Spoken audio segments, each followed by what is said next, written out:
Good evening.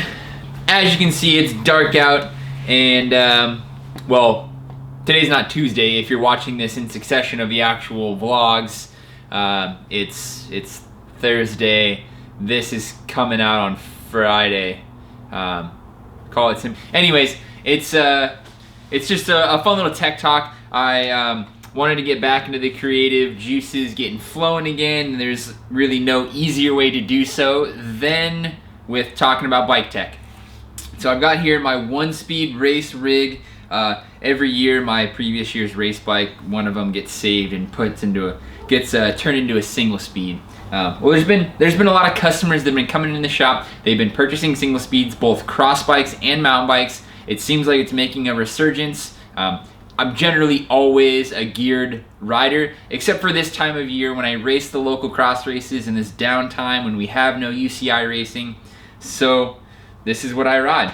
I could easily ride my geared bike, but this makes it a little bit more fun, makes it a little bit more challenging, and also makes for some good training in wet weather and riding, and just a different type of riding. It's sort of like doing a lot of heavy squats, you know. So this time of year we end up riding the one speed a fair bit. What I wanted to do is talk to you about gear choices. Number one, how to select the gear and what you want to be using, and then how to properly tension your chain, and how I do it on my setup here running my Beard Components eccentric bottom bracket inside the Crux. So let's kind of dive in. Let's chat about some stuff. Topic numero uno: gear selection. All right, now when selecting a gear range on a cross bike, it's a little different ratios than you would on a mountain bike. A lot of folks are familiar with mountain bike ratios, most commonly the 2-to-1 ratio. That would mean a 32-16, a 34-17, and that's referring to the actual number of teeth on the cog, and on the chain ring. 2 times 16 would be 32. That's a 2-to-1 ratio. On a cross bike, a little bit different. You end up going into like a 2.5-to-1 gear ratio. Not an actual quantifiable calculation, but it ends up falling into those rough zonages. For the most part, I always run a 42-17 when the tracks are dry. When there's not a lot of turns, there's some higher speed sections. So that's referring to 42 teeth on the chainring and 17 teeth on the rear cog. 42-17. A very similar ratio that would match up would be a 39-16. Almost on the dot for percentage ratios, or a 44-19.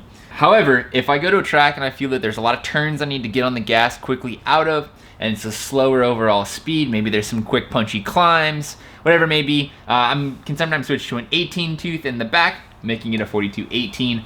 Or if I want to get a little bit more, because I've only made 1 gear jump in that ratio, I can go 2 gear jumps and go to a 40 tooth chainring with the same 17 tooth cog. So that ratio would be either a 40-17 or a 42-18.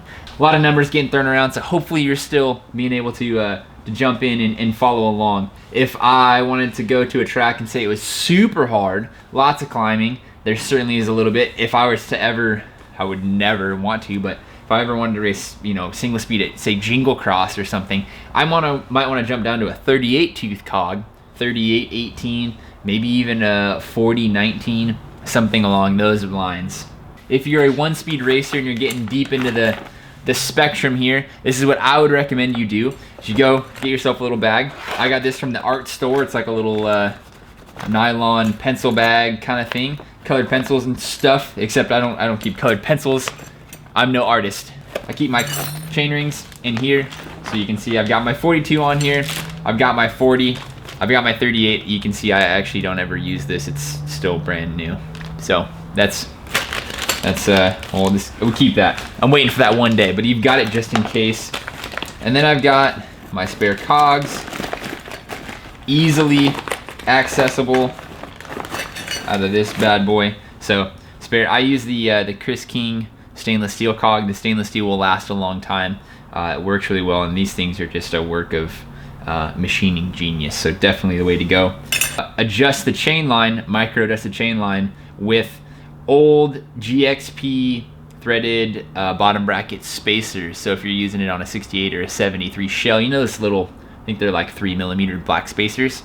I use those. You can also use a heap ton of cassette spacers if you want to, but they don't come in black usually, so black is way more pro looking. So I use the little bottom bracket spacer. Slides over the free hub just nicely. But there's a lot of spacers out there that you can use to properly align that cog on there.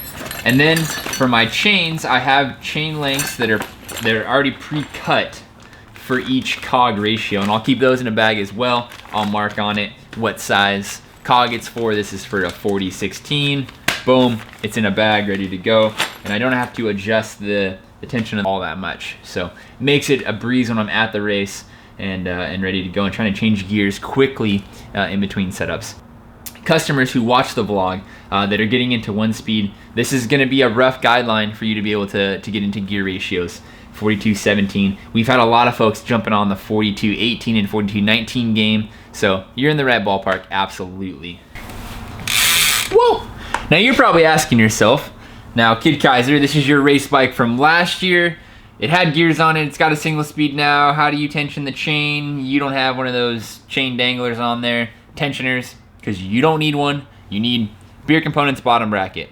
Beer Components is a eccentric bottom bracket that a good buddy of mine actually invented. He was the original guy to invent the BB30 eccentric and Press Fit 30 eccentric, so that you could put it on any of the sweet cross bikes that we had, aluminum bikes, carbon bikes, all that normally aren't acceptable of single speed setups.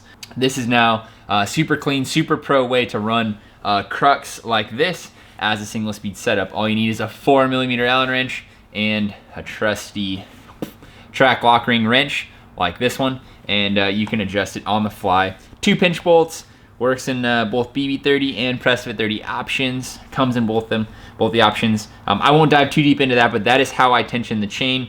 Quick on the fly, loosen it up, throw the lock ring on here, and adjust accordingly. My race setup with 303s on this bike, right about 15.5 pounds, so pretty sick single speed setup.